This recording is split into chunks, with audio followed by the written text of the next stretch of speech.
పలాస నియోజకవర్గం పలాస మండలం రంగు ఈ గ్రామంలో ఈరోజు రైతులకు పట్టాదారు పుస్తకాలు పంపిణీ కార్యక్రమం పలాస ఎమ్మెల్యే గౌతు శిరీష సభను ఉద్దేశించి మాట్లాడారు. గత జగన్మోహన్ రెడ్డి ప్రభుత్వం రైతులకు వారి యొక్క భూముల విషయంలో పట్టాదారు పాస్ పుస్తకాల్లో జగన్మోహన్ రెడ్డి ఫోటోలతో సహా వైఎస్ఆర్ జగన్మోహన్ రెడ్డి భూ హక్కు పత్రాలను చెప్పి ప్రతి పేజీలో తన ఫోటోలను ముద్రించి వైసీపీ రంగులతో కూడా పాస్ పుస్తకాలు రైతులకు పంపిణీ చేయడం జరిగింది. వీటిపైన ప్రజలలో తీవ్రమైన వ్యతిరేకత రావడమే కాకుండా గత సాధారణ ఎన్నికల సందర్భంగా ముఖ్యమంత్రి చంద్రబాబు నాయుడు దృష్టికి, లోకేష్ బాబు దృష్టికి ప్రజలను తీసుకువెళ్లగా సమస్య అయితే ఆనాడే ప్రజలకు స్పష్టమైన హామీ ఇవ్వడం జరిగింది.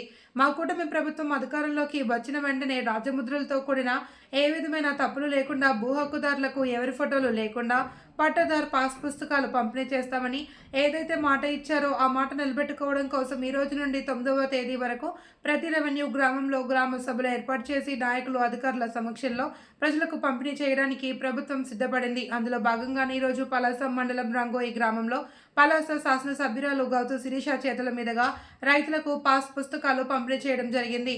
ఈ సందర్భంగా స్థానిక రైతులు చాలా ఆనందాన్ని వ్యక్తం చేయడం జరిగింది. ఈ కార్యక్రమంలో ఆర్డీఓ, తహసీల్దార్, ఎంపీడీఓ పీరికట్ల బెట్టల్, దువ్వాడ సంతోష్, వంకల కూర్మారావు మొదలగు వారు పాల్గొన్నారు.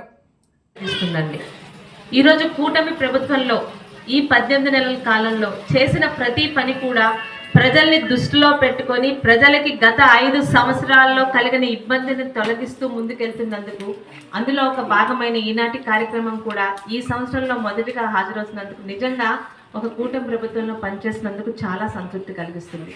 మరి నా ముందు మాట్లాడిన పెద్దలు విఠల్ గారు కానీ ఇప్పుడు మాట్లాడిన అధికారులు కానీ మీకు చెప్పారు, మన భూమి మన హక్కు. ఎవడండి ఇలాంటి కాగితాలు? గతంలో ఎన్నో రకాల ప్రభుత్వాలు వచ్చాయి. ఎవ్వరు కూడా ప్రజల భూమి జోలికి ఇలాంటి పనికి మాలిన కార్యక్రమాలతో రాలేదు. జగనన్న భూ హక్కు అంటే ఈరోజు మా తాత తండ్రులు మాకు ఇచ్చిన భూముల్ని మీరు మాకు ఇచ్చిన హక్కుగా పెట్టుకున్నందుకు ఆ రోజు ఏ ఒక్క వైసీపీ ప్రజాప్రతినిధి కూడా ఇది తప్పని చెప్పే సాహసం చేయలేకపోయారు. ఎందుకంటే అందరూ అధికారం కోసం చూస్తారు తప్పితే ప్రజల గురించి ఎక్కడా పాటుపడలేదు.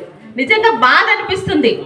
ఇది చేయడానికి ఎంత ప్రజాధనం ఖర్చు చేశారో ఒకసారి మనం కూడా ఆలోచించుకోవాలి. అంతవరకు కొన్ని సంవత్సరాలు ఎన్నో మనకి స్వతంత్రం వచ్చిన నాటి నుండి జరుగుతున్న పాస్ పుస్తకాలు పక్కన పెట్టి ఈ పుస్తకాలు ప్రింట్ చేసినందుకు ఎంత ప్రజాధనం ఖర్చు అయిందో అది మళ్ళీ ఇండైరెక్ట్ గా మన మీదే ఆ భారం పడిందని ప్రజలు అర్థం చేసుకోవాలి. జగనన్న గారి ఫోటో, జగనన్న గారి భూ హక్కు ఇది చాలదని ప్రతి పేజీలో ఎక్కడ జనాలు మర్చిపోతారని ప్రతి పేజీలో కూడా ఆయన గారి ఫోటో. ఎంతో మంది ముఖ్యమంత్రులు చూసాం, కాంగ్రెస్ ముఖ్యమంత్రులను చూసాం, తెలుగుదేశం ముఖ్యమంత్రులను చూసాం, కానీ ఇలాంటి తుగ్లక్ పాలన మాత్రం గత 5 సంవత్సరాల్లోనే చూసాం. ప్రజలకి ఇబ్బంది పట్టే ఎటువంటిది కూడా 5 సంవత్సరాల్లో ఉన్నది కూడా ప్రజలకు ఇబ్బంది పెట్టకూడదని కూటమి ప్రభుత్వం వచ్చినాటి నుండి పాటుపడుతుంది. అందులోనే ఈరోజు ఒక భాగంగా ఈరోజు మేము ముందుకు వచ్చాము. ఈరోజు ఓన్లీ రాజముద్రతోనే ప్రభుత్వం ఏదన్నా కానివ్వండి దానికి రాజముద్ర ఒకటే ఉంటుంది. అలాంటి రాజముద్రతోనే ఈరోజు పాస్ పుస్తకాలు కావాలని ఈ విషయంలో కూడా బాధ అనిపిస్తుంది. గతంలో ఇది ప్రింట్ చేసినందుకు ఎంత ప్రజాధనం ఖర్చయిందో ఈ రోజు దాన్ని మళ్ళీ మనం సరి చేసుకోవాలంటే కూడా అది మళ్ళీ మన ప్రభుత్వం మీదే భారం పడుతుంది. అంటే తుగ్లక్ పాలన. చిన్నప్పుడు అందరూ, నేను తెలుగు మీడియం చదువుకున్నాను, 7-8వ క్లాస్ లో మనకి సోషల్ మీడియాలో వచ్చేది. తుగ్లక్ అనేవాడు ఉండేవాడు. ఆ తుగ్లక్ పాలనలో ప్రజలు ఇబ్బందులే తప్పితే ఎటువంటి మంచి ప్రోగ్రాంలు అయ్యేవి కాదని. అలాంటి తుగ్లక్ పాలనని మళ్ళీ గత 5 సంవత్సరాలు మనకు చూపించారు. ఈరోజు మళ్ళీ మన పుస్తకం, మన తాతలు తండ్రులు ఇచ్చింది ఓన్లీ రాజముద్రతోనే ఆ రైతుకు సంబంధించిన పుస్తకాన్ని ఈరోజు మన ముందుకు తీసుకొచ్చారు. మళ్ళీ మనకు కలిగిన ఒక సందేహాన్ని కూడా ఈరోజు విఠల్ గారు అడగడం జరిగింది.